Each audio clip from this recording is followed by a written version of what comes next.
Hi guys, I wanted to talk to you a minute about my dog having seizures. Okay, so I got a notebook here. Um, on August 26th of last year, so last summer, my little Chihuahua started having seizures. The first one happened at 10:30 p.m. and it was like half his body uh, was paralyzed. I thought he had a stroke because half his body was paralyzed and he was just kind of turning in circles. Well, very first, I thought his claw was caught in a blanket or something. I wasn't sure. But then when I realized that he was just going in circles and not caught on anything, then I realized that it must be a seizure. So I'm not very, experienced with seizures. I had a coworker that I used to drive to work, to and from work a few years ago, and he had seizures. He never had one in my truck, but he would have to have his eyes closed all the way to work and all the way home. I could talk to him and he would talk back, but if he opened his eyes, he would start to seize. So that was a little scary, because I wasn't sure what I would do, going on the highway 70 miles an hour if this guy starts having a seizure.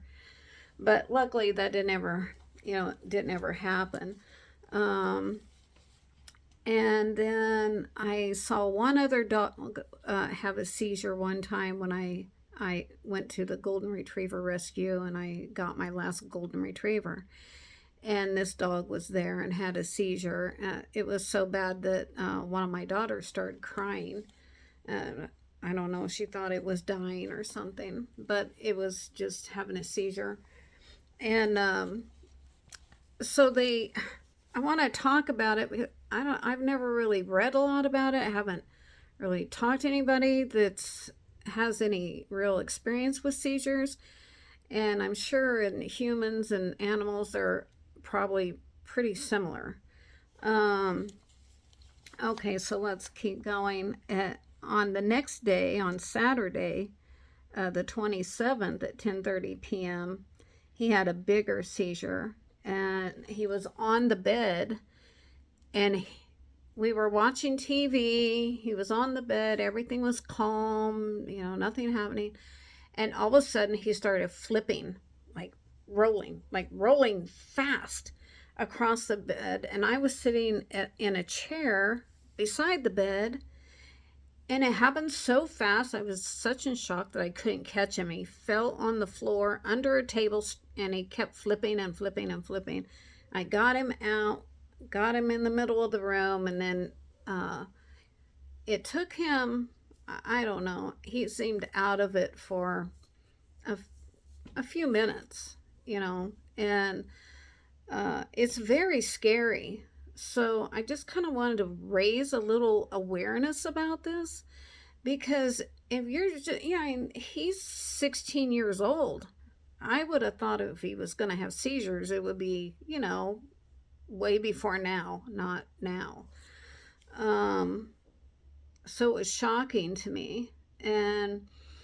Uh, and when this happens to you, your cat or your dog or whatever has a seizure and you're not ready for it, I just want to say to get them in a safe place to where they're not banging their head on the table leg, a person or a dog. Just get them in a safe place where they can continue seizing. Don't hold them because that's going to make them hurt really bad. I think it could even maybe break bones. So you don't want to hold them, keep them, just have them in the middle of the room or wherever, safe place, and let them continue seizing. Just talk softly and nicely to them, and then they'll come back around, and pretty soon he just kind of like shakes it off. He gets up, shakes, and trots around, into the kitchen like nothing ever happened. It was crazy. So anyway, but it was very worrisome. And then on Sunday, he didn't have any seizures.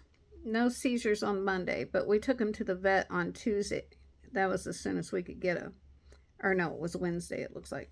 They had to reschedule. So Wednesday, we went to the vet. And he gave him anti-inflammatories because he's been, like biting his legs like they hurt, and he's trying to get it to keep from hurting or something. It wasn't like itching like a bug bite or something like that. Um, intense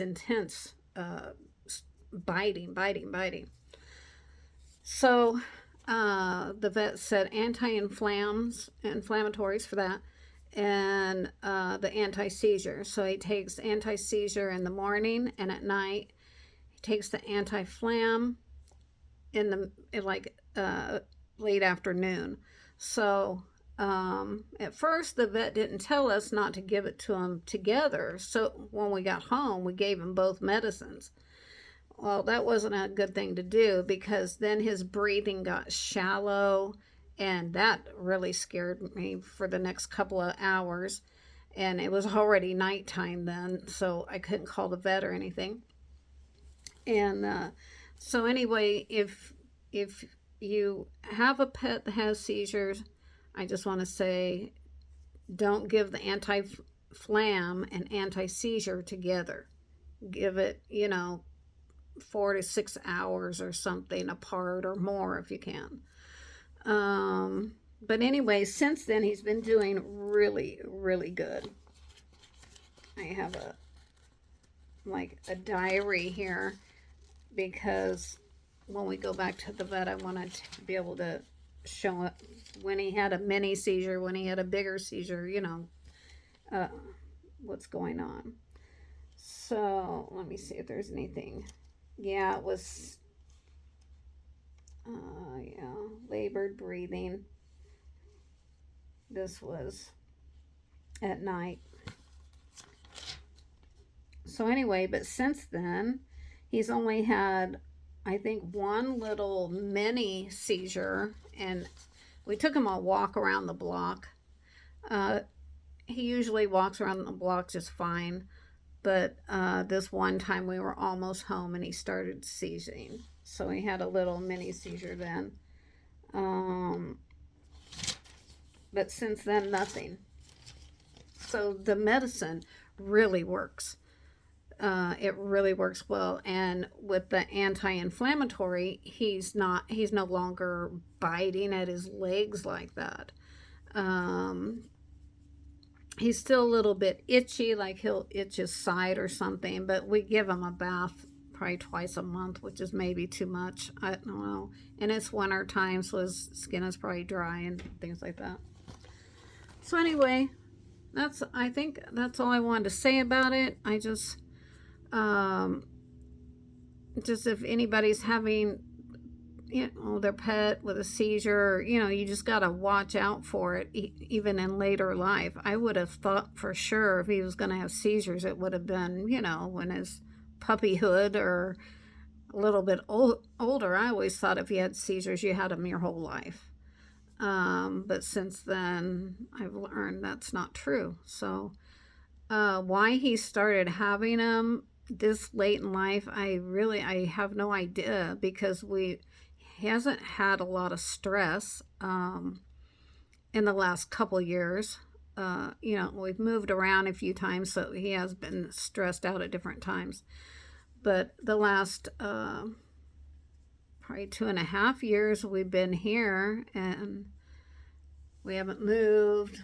There hasn't been anybody moving in or out, or anything like that. So I'm just really not sure why. And the other thing I didn't know is dogs cannot have onions. And I've been cooking a lot this last couple of years of more onions. I don't know. I've just acquired a taste for it. Never even thought about checking whether a dog could have an onion or not. But anyway, the vet said that he didn't think that that's what caused the seizure. He didn't think it was from eating a piece of onion. But anyway, it's just something for you to know and not do with your own pet. So now I read the labels on different things because he does like table scraps. But I just make sure that there's no onions or, anything like that. And then also with the anti-flam and the anti-seizure, that can mess up their stomach, and it will take a toll on their liver and kidneys and stuff like that. But I mean, he's pretty close to his time's coming. So regardless, so he might as well be comfortable instead of having seizures. Even if he dies a little bit sooner, it's better like this, that he's not seizing every day. So anyway, if you do end up getting medication or anything for your own pet, make sure that they have food with it. They have to have like a doggy treat or some peanut butter or something like that to coat their stomach from that medicine. Okay? All right. Well, you guys have a great day, and I'll talk to you on the next one. Okay, bye.